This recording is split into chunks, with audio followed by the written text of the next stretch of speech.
My name is Greta Thunberg. I am a Swedish climate and environmental activist, and I'm just so honored and grateful to be here and visit you in your homeland and to visit Standing Rock, this symbolic place of resistance. And I'm also very grateful for the reception I have received and for the gifts I received and we have received. And yes, I started to become an activist when I don't really know, but there was one moment that changed everything, but it was a slow process. But I started to educate myself about the climate and ecological crisis, and I just started to understand the urgency. And when I understood that, I became furious because I realized that countless of people are already suffering from this today and have been for a very long time, and these people are being ignored. And so and also because this is going to affect every one of us in the future, myself included, every one of you here included, it is already affecting us in many different ways. And I just thought that the only right thing to do was to stand up against this and to take a stand, and that I have never regretted doing. And yeah, that's why.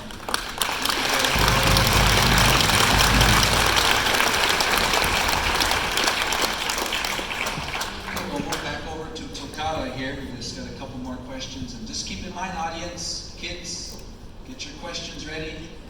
When the time comes, I'll let you know to raise your hand and definitely ask these girls some questions.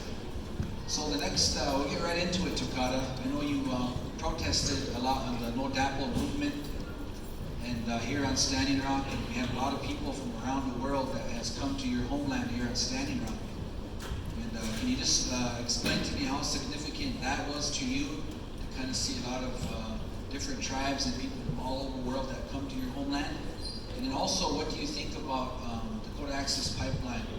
They're going to expand from 500,000 barrels per day to over 1 million. So what do you think? What are your thoughts about that? About both of those things, about expanding the pipeline as far as oil flowing through, and then tell us a little bit about what that No DAPL movement meant to you. Yeah, so I was really young, and I'm sure all of us can say that we didn't expect the movement to grow as much and as rapidly as it did. And at the time, I didn't realize how interconnected the fights against the fossil fuel industry and indigenous communities were with this climate crisis.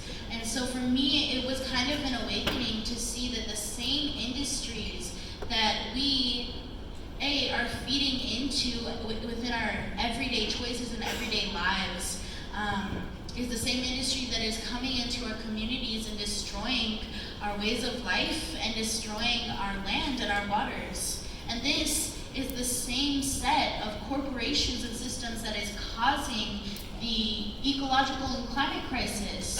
And indigenous peoples are on the front lines of all of those fights, because our ways of life, our very culture, depends on the balances that are in nature.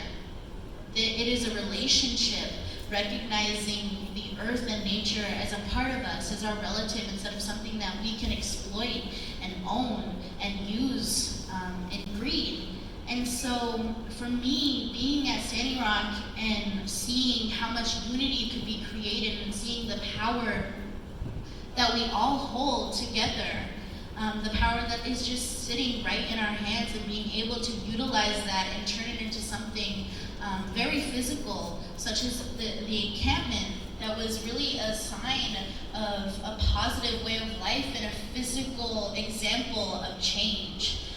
For me, it just propelled me to fight even more and It is one indigenous community throughout the globe that has been affected by the fossil fuel industry. And so for me, it was really the recognition that I wasn't just speaking for myself and my family anymore. I was speaking for my ancestors and speaking for the indigenous activists all across the globe who have been assassinated for trying to fight for their own rights. It is the animals and the waters and the things that don't have voices and are not being heard. And so for me, it was an acceptance of responsibility for the things that I can change. And it's propelled me to keep working as hard as I can to bring awareness to how interconnected the rights and ways of life indigenous communities are to the climate crisis. There is no one without the other. And so if we're talking about solutions to the climate crisis, there's already solutions within our people. All of you sitting in this crowd, all of us outside of this building on reservations, these are the people who hold the knowledge of how to solve this crisis. We are the ones that they're looking to when they're talking about how to solve this, when they're talking about a sustainable future and a livable planet. We already have the answers, and now it's about us taking responsibility for that power that is sitting within us and using it for change.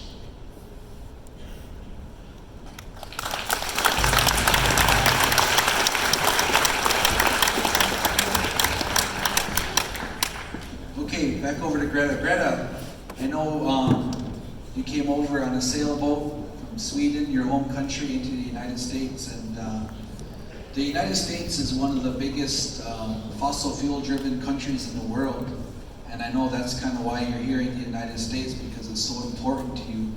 So can you kind of tell us, what that means to you, that you're here, and what you're trying to do in this country to try to spread that awareness to politicians and youth in this country?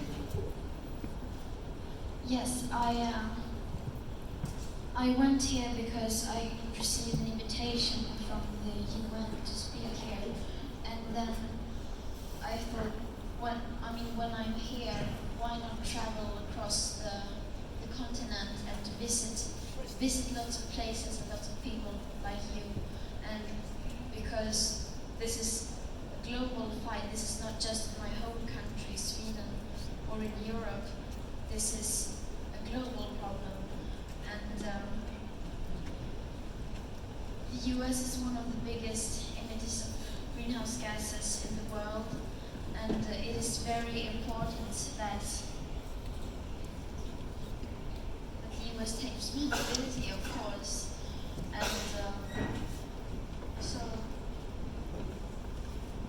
That's kind of why you're here, right? Kind of spread the awareness. That's yeah, good. spread awareness. Absolutely. Thank you for that. Anybody have a question in the crowd? Raise your hand. Anybody? Now we're going to continue with discussion. Anybody over here? Okay. Come on up over here, sir. Ask your question. You can ask it to either Tokata or Greta. Thank you for being brave to ask these questions, and definitely, like I said, these girls have traveled the world, and it's very important to ask these questions to these young ladies. My name is Roman, and I had this question of mine. I was going traveling, talking about rocks. For me, at the beginning, especially when I was younger, it was really hard because often I found that I was either the only brown person in a space or the youngest or the only native in the room. And so when you're in that predicament, a lot of times you feel unheard, and you find that you're always constantly fighting to make space for yourself. And for me, it's hard because you're a young person and you're used to having your parents around you in a support system and your community with you all the time. So making the choice to take ownership of my own voice and of my own right to share my opinions, and tell people that I and my communities and our future mattered, was really nerve-wracking, and I still get